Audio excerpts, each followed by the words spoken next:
కామారెడ్డి జిల్లా కేంద్రంలోని అమృత grand restaurant లో తెలంగాణ జాగృతి అధ్యక్షురాలు కవిత మీడియా సమావేశం నిర్వహించారు. ఈ సమావేశం జాగృతి జిల్లా అధ్యక్షులు సంపత్ గౌడ్ అధ్యక్షతన జరిగింది. కవిత మాట్లాడుతూ కామారెడ్డి జిల్లాలో రోడ్ల పరిస్థితి అత్యంత దారుణంగా ఉండడంతో ప్రజలు తీవ్ర ఇబ్బందులు పడుతున్నారని, ఎవరు తమ సొంత ఊళ్లకు వెళ్లలేని పరిస్థితి నెలకొన్నదని ఆవేదన వ్యక్తం చేశారు.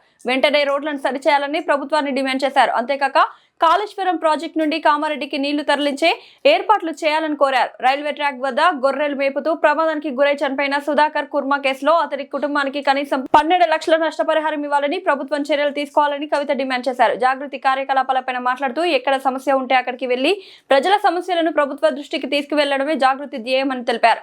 తక్షణ సమస్యలు, దీర్ఘకాలిక సమస్యలు రెండింటి పరిష్కారానికి జాగృతి సమన్వయంగా పనిచేస్తోందని తెలిపారు. ప్రతి 5 జిల్లాలకు ఒకసారి యాక్షన్ టేకెన్ రిపోర్ట్ విడుదల చేస్తామని చెప్పారు.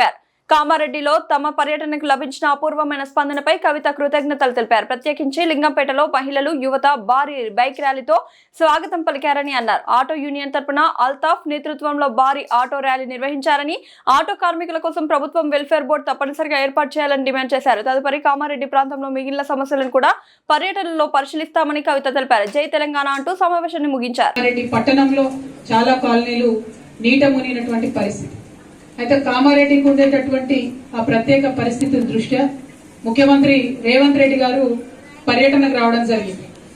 ఆగస్టు 27, 28 తేదీల్లో భారీ వర్షాలకు కామారెడ్డి అతలకుతలం అయిపోయి ఈ జిల్లాలో ఉన్న 94,000 ఎకరాల్లో వరి, పత్తి, మొక్కజొన్న, సోయా ఈ కూరగాయల పంటలన్నీ కూడా, వాటితో పాటు కూరగాయల పంటలన్నీ కూడా దెబ్బతిన్నాయి. ఆ సందర్భంలో ముఖ్యమంత్రి గారు 24 ఆగస్టుకు రాకుండా, బాగా వానలు పడుతున్నాయి, నా హెలికాప్టర్, నా గాలి మోటార్ గాలి ఎగురుతలేదు కాబట్టి నేను తర్వాత పర్యటనకు వస్తా అని చెప్పి సెప్టెంబర్ 4వ తారీఖు నాడు పర్యటనకు రావడం జరిగింది.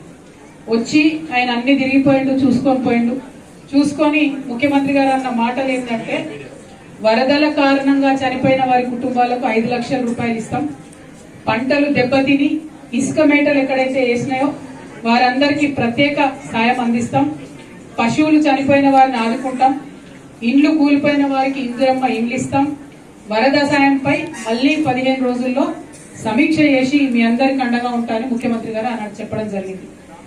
దారుణం ఏంటంటే ఇలా ఏ ఒక్కటి కూడా జరగలేదు. కేవలం ఒక 400 ఇండ్లకు 11,000 రూపాయలు తక్షణ సహాయం కింద అందించి బయటపడ్డారంటే ఇంతవరకు ప్రభుత్వం నుంచి ఎవరు కూడా వెనక్కి తిరిగి చూసిన పరిస్థితి లేదు. పంటలు మునిగిపోయినటువంటి రైతులు, వారి కుటుంబాలతో మాట్లాడితే వాళ్ళ బాధ కాదు. దాదాపు 2-3 ఫీట్లు ఇసుక పేరుకపోయి ఉన్నది. దాంతో పాటు కొట్టుకొచ్చినటువంటి రాళ్లు, రప్పలు కనీసం ఆ పొలం పొతం చేసుకొని చేద్దామంటే కూడా పని వారి దగ్గర 1 రూపాయి లేనటువంటి పరిస్థితి. ఎందుకంటే ఇండ్లకిండ్లు కొట్టుకుపోయి కట్టుబట్టలతో రోడ్డు మీద ఉన్న పరిస్థితి. మరి ప్రభుత్వం మాత్రం కనీసం తిరిగి వెనక్కి చూస్తలేదు. ఈ ముఖ్యమంత్రి గారు ఆనాడు కామారెడ్డి నుండి కూడా పోటీ చేసింది. మరి చాలా మంది ఆయనకు కూడా ఆ రోజు ఓటేసింది. ఇవాళ కొడంగల్ మీద ఏదైతే ప్రత్యేకమైన శ్రద్ధ పెట్టి ముఖ్యమంత్రి గారు పనిచేస్తున్నారో, కామారెడ్డి మీద మాత్రం సీతకన్ను వేసినారని చెప్పక తప్పలేదు. 1 రూపాయి కూడా కామారెడ్డికి రాలేదు. దాంతో పాటు ముఖ్యమంత్రి గారు వెళ్లేటప్పుడు తొవ్వల బ్రిడ్జ్ కూడా చూసుకుంటూ పోయింది. లింగి వచ్చే మధ్యలో ఉండే బ్రిడ్జ్ కొట్టుకుపోయింది. దాన్ని కూడా ఆయన అక్కడ ఆగి చూసింది. ఎంత దారుణం అంటే, ఇంత నాగరిక ప్రపంచంలో కామారెడ్డి టు లింగంపల్లి మళ్ళీ మీదికి అది జుక్కల దాకా పోతుంది. ఆ బ్రిడ్జ్ కొట్టుకపోతే 2 నెలల పాటు మీరందరూ కూడా వార్తలు రాసి అలసిపోయినారు. ఈ పక్క బస్సు దిగాలి, 30 ఫీట్ల లోతుకు నడవాలి, ఆ పక్క పోవాలి, అక్కడ ఆటో పట్టుకొని మళ్ళీ ఊరు దాకా పోవాలి.